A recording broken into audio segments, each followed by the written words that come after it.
마태복음 22장. 예수께서 다시 여러 가지 비유로 그들에게 말씀하셨다. 하늘나라는 자기 아들의 혼인 잔치를 베푼 어떤 임금에게 비길 수 있다.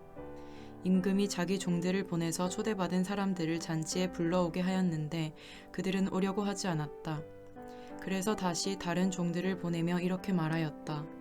초대받은 사람들에게로 가서 음식을 다 차리고 황소와 살진 짐승을 잡아서 모든 준비를 마쳤으니 어서 잔치에 오시라고 하여라. 그런데 초대받은 사람들은 그 말을 들은 척도 하지 않고 저마다 제 갈 곳으로 떠나갔다. 한 사람은 자기 밭으로 가고 한 사람은 장사하러 갔다. 그리고 나머지 사람들은 그의 종들을 붙잡아서 모욕하고 죽였다. 임금은 노에서 자기 군대를 보내서 그 살인자들을 죽이고 그들의 도시를 불살라버렸다. 그리고 자기 종들에게 말하였다. 혼인잔치는 준비되었는데 초대받은 사람들은 이것을 받을 만한 자격이 없다. 그러니 너희는 내거리로 나가서 아무나 만나는 대로 잔치에 청해 오너라. 종들은 큰 길로 나가서 악한 사람이나 선한 사람이나 만나는 대로 다 데려왔다. 그래서 혼인잔치 자리는 손님으로 가득 차게 되었다. 임금이 손님들을 만나러 들어갔다가 거기에 혼인 예복을 입지 않은 사람이 한 명 있는 것을 보고 그에게 묻기를 이 사람아 그대는 혼인 예복을 입지 않았는데 어떻게 여기에 들어왔는가 하니 그는 아무 말도 하지 못하였다. 그때 임금이 종들에게 분부하였다. 이 사람이 손발을 묶어서 바깥 어두운 데로 내던져라. 거기서 슬피 울며 이를 갈 것이다. 부름 받은 사람은 많으나 뽑힌 사람은 적다. 그때에 바리새파 사람들이 나가서 어떻게 하면 말로 트집을 잡아서 예수를 올무에 걸리게 할까 의논하였다. 그런 다음에 그들은 자기네 제자들을 헤롯 당원들과 함께 예수께 보내어 이렇게 묻게 하였다. 선생님, 우리는 선생님이 진실한 분이시고 하나님의 길을 참되게 가르치시며 아무에게도 매이지 않으시는 줄 압니다. 선생님은 사람의 겉모습을 따지지 않으십니다. 그러니 선생님의 생각은 어떤지 말씀하여 주십시오. 황제에게 세금을 바치는 것이 옳습니까? 옳지 않습니까? 예수께서 그들의 간악한 생각을 아시고 말씀하셨다. 위선자들아 어찌하여 나를 시험하느냐? 세금으로 내는 돈을 나에게 보여달라. 그들은 데나리오 한 잎을 예수께 가져다 드렸다. 예수께서 그들에게 물으셨다. 이 초상은 누구의 것이며 적힌 글자는 누구를 가리키느냐? 그들이 대답하였다. 황제의 것입니다. 그때 예수께서 그들에게 말씀하셨다. 그렇다면 황제의 것은 황제에게 돌려주고 하나님의 것은 하나님께 돌려드려라. 그들은 이 말씀을 듣고 탄복하였다. 그들은 예수를 남겨두고 떠나갔다.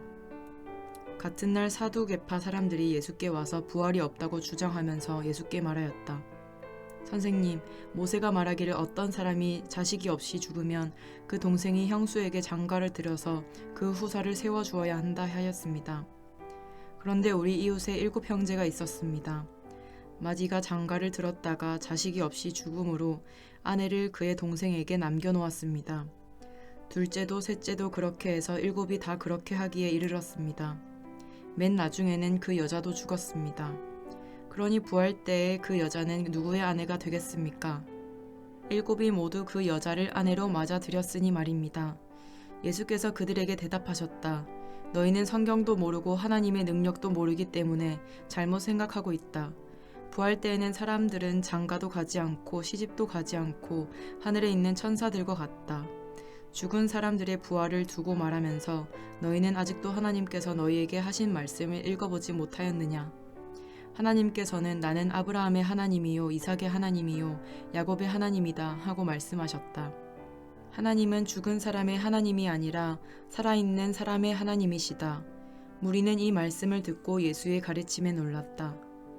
바리새파 사람들이 예수가 사두개파 사람들의 말문을 막아버리셨다는 소문을 듣고 한 자리에 모였다. 그리고 그들 가운데 율법 교사 하나가 예수를 시험하여 물었다. 선생님, 율법 가운데 어느 계명이 중요합니까? 예수께서 그에게 말씀하셨다. 내 마음을 다하고 내 목숨을 다하고 내 뜻을 다하여 주 너의 하나님을 사랑하여라 하였으니 이것이 가장 중요하고 으뜸 가는 계명이다. 둘째 계명도 이것과 같은데 내 이웃을 내 몸과 같이 사랑하여라 한 것이다. 이 2 계명에 온 율법과 예언서의 본 뜻이 달려 있다. 바리새파 사람들이 모였을 때에 예수께서 그들에게 물으셨다. 너희는 그리스도를 어떻게 생각하느냐? 그는 누구의 자손이냐? 그들이 예수께 대답하였다. 다윗의 자손입니다. 예수께서 다시 그들에게 말씀하셨다. 그러면 다윗이 성령의 감동을 받아 그를 주님이라고 부르면서 말하기를, 주님께서 내 주께 말씀하셨다. 내가 내 원수를 내 발 아래에 굴복시킬 때까지 너는 내 오른쪽에 앉아 있어라 하였으니 이것이 어찌 된 일이냐? 다윗이 그리스도를 주라고 불렀는데 어떻게 그리스도가 그의 자손이 되겠느냐? 그러자 아무도 예수께 한마디도 대답하지 못했으며 그날부터는 그에게 감히 묻는 사람도 없었다. 23장. 그때에 예수께서 무리와 제자들에게 말씀하셨다. 율법 학자들과 바리새파 사람들은 모세의 자리에 앉은 사람들이다. 그러므로 그들이 너희에게 말하는 것은 무엇이든지 다 행하고 지켜라. 그러나 그들의 행실은 따르지 말아라. 그들은 말만 하고 행하지는 않는다. 그들은 지기 힘든 무거운 짐을 묶어서 남의 어깨에 지우지만 자기들은 그 짐을 나르는 데에 손가락 하나도 까딱하려고 하지 않는다. 그들이 하는 모든 일은 사람들에게 보이려고 하는 것이다. 그들은 경문곽을 크게 만들어서 차고 다니고 옷수를 길게 늘어뜨린다. 그리고 잔치에서는 윗자리에, 회당에서는 높은 자리에 앉기를 좋아하며 장터에서 인사받기와 사람들에게 랍비라고 불리기를 좋아한다. 그러나 너희는 랍비라는 호칭을 듣지 말아라. 너희의 선생은 한 분뿐이요 너희는 모두 형제 자매들이다. 또 너희는 땅에서 아무도 너희의 아버지라고 부르지 말아라. 너희의 아버지는 하늘에 계신 분 한 분뿐이시다. 또 너희는 지도자라는 호칭을 듣지 말아라. 너희의 지도자는 그리스도 한 분뿐이시다. 너희 가운데서 으뜸 가는 사람은 너희를 섬기는 사람이 되어야 한다. 자기를 높이는 사람은 낮아지고 자기를 낮추는 사람은 높아질 것이다. 율법 학자들과 바리새파 사람들아, 위선자들아, 너희에게 화가 있다. 너희는 사람들이 들어오지 못하도록 하늘나라의 문을 닫기 때문이다. 너희는 자기도 들어가지 않고 들어가려고 하는 사람도 들어가지 못하게 하고 있다. 율법 학자들과 바리새파 사람들아, 위선자들아, 너희에게 화가 있다. 너희는 개종자 한 사람을 만들려고 바다와 육지를 두루 다니다가 하나가 생기면 그를 너희보다 배나 더 못된 지옥의 자식으로 만들어 버리기 때문이다. 눈먼 인도자들아, 너희에게 화가 있다. 너희는 말하기를 누구든지 성전을 두고 맹세하면 아무래도 좋으나 누구든지 성전에 금을 두고 맹세하면 지켜야 한다고 한다. 어리석고 눈먼 자들아, 어느 것이 더 중하냐? 금이냐? 그 금을 거룩하게 하는 성전이냐? 또 너희는 말하기를 누구든지 제단을 두고 맹세하면 아무래도 좋으나 누구든지 그 제단 위에 놓여있는 제물을 두고 맹세하면 지켜야 한다고 한다. 눈먼 자들아, 어느 것이 더 중하냐? 제물이냐? 그 제물을 거룩하게 하는 제단이냐? 제단을 두고 맹세하는 사람은 제단과 그 위에 있는 모든 것을 두고 맹세하는 것이요. 성전을 두고 맹세하는 사람은 성전과 그 안에 계신 분을 두고 맹세하는 것이다. 또 하늘을 두고 맹세하는 사람은 하나님의 보좌와 그 보좌에 앉아 계신 분을 두고 맹세하는 것이다. 율법 학자들과 바리새파 사람들아, 위선자들아, 너희에게 화가 있다. 너희는 박하와 회향과 근체의 11조는 드리면서 정의와 자비와 신의와 같은 율법의 더 중요한 요소들은 버렸다. 그것들도 소홀히 하지 않아야 했지만 이것들도 마땅히 행해야 했다. 눈먼 인도자들아, 너희는 하루살이는 걸러내면서 낙타는 삼키는구나. 율법 학자들과 바리새파 사람들아, 위선자들아, 너희에게 화가 있다. 너희는 잔과 접시의 겉은 깨끗이 하지만 그 안은 탐욕과 방종으로 가득 채우기 때문이다. 눈먼 바리새파 사람들아, 먼저 잔 안을 깨끗이 하여라. 그리하면 그 겉도 깨끗하게 될 것이다. 율법 학자들과 바리새파 사람들아, 위선자들아, 너희에게 화가 있다. 너희는 회칠한 무덤과 같기 때문이다. 그것은 겉으로는 아름답게 보이지만 그 안에는 죽은 사람의 뼈와 온갖 더러운 것이 가득하다. 이와 같이 너희도 겉으로는 사람에게 의롭게 보이지만 속에는 위선과 불법이 가득하다. 율법 학자들과 바리새파 사람들아, 위선자들아, 너희에게 화가 있다. 너희는 예언자들의 무덤을 만들고 의인들의 기념비를 꾸민다. 그러면서 우리가 조상의 시대에 살았더라면 예언자들을 피 흘리게 하는 일에 가담하지 않았을 것이다 하고 말하기 때문이다. 이렇게 하여 너희는 예언자들을 죽인 자들의 자손임을 스스로 증언한다. 그러므로 너희는 너희 조상의 분량을 마저 채워라. 뱀들아, 독사의 새끼들아, 너희가 어떻게 지옥의 심판을 피하겠느냐? 그러므로 내가 예언자들과 지혜 있는 자들과 율법 학자들을 너희에게 보낸다. 너희는 그 가운데서 더러는 죽이고 더러는 십자가에 못 박고 더러는 회당에서 채찍질하고 이 동네 저 동네로 뒤쫓으며 박해할 것이다. 그리하여 의인 아벨의 피로부터 너희가 성소와 제단 사이에서 살해한 바라갸의 아들 사가랴의 피에 이르기까지 땅에 죄 없이 흘린 모든 피가 너희에게 돌아갈 것이다. 내가 진정으로 너희에게 말한다. 이 일의 책임은 다 이 세대에게 돌아갈 것이다. 예루살렘아 예루살렘아 내게 보낸 예언자들을 죽이고 돌로 치는구나. 암탉이 병아리를 날개 아래 품듯이 내가 몇 번이나 내 자녀들을 모아 품으려 하였더냐. 그러나 너희는 원하지 않았다. 보아라 너희 집은 버림을 받아서 황폐하게 될 것이다. 내가 너희에게 말한다. 너희가 주님의 이름으로 오시는 분은 복되시다 하고 말할 그때까지 너희는 나를 다시는 보지 못할 것이다.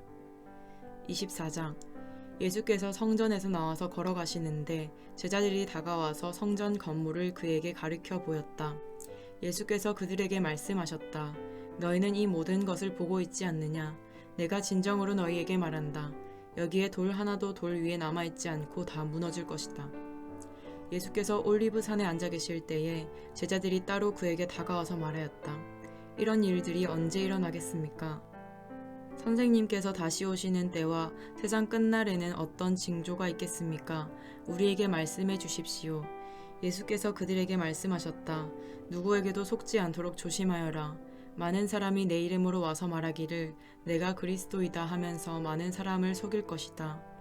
또 너희는 여기저기서 전쟁이 일어난 소식과 전쟁이 일어나리라는 소문을 들을 것이다. 그러나 너희는 당황하지 않도록 주의하여라. 이런 일이 반드시 일어나야 한다. 그러나 아직 끝은 아니다. 민족이 민족을 거슬러 일어나고 나라가 나라를 거슬러 일어날 것이며 여기저기서 기근과 지진이 있을 것이다. 그러나 이런 모든 일은 진통의 시작이다. 그때 사람들이 너희를 환난에 넘겨줄 것이며 너희를 죽일 것이다. 또 너희는 내 이름 때문에 모든 민족에게 미움을 받을 것이다. 또 많은 사람이 걸려서 넘어질 것이요 서로 넘겨주고 서로 미워할 것이다.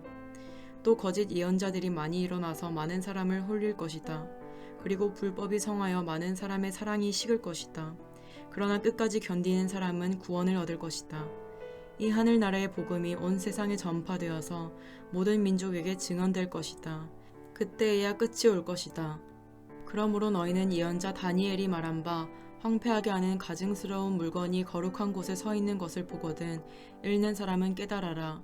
그때 유대에 있는 사람들은 산으로 도망하여라. 지붕 위에 있는 사람은 제 집안에 있는 물건을 꺼내려고 내려오지 말아라. 밭에 있는 사람은 제 겉옷을 가지러 뒤로 돌아서지 말아라. 그날에는 아이를 뵌 여자들과 젖먹이를 가진 여자들은 불행하다. 너희가 도망하는 일이 겨울이나 안식일에 일어나지 않도록 기도하여라. 그때에 큰 환난이 닥칠 것인데 그런 환난은 세상 처음부터 이제까지 없었으며 앞으로도 없을 것이다. 그 환난의 날들을 줄여주지 않으셨다면 구원을 얻을 사람이 하나도 없을 것이다. 그러나 선택받은 사람들을 위하여 하나님께서 그 날들을 줄여주실 것이다. 그때 누가 너희에게 말하기를 보시오 그리스도가 여기 계시오 혹은 아니 여기 계시오 하더라도 믿지 말아라.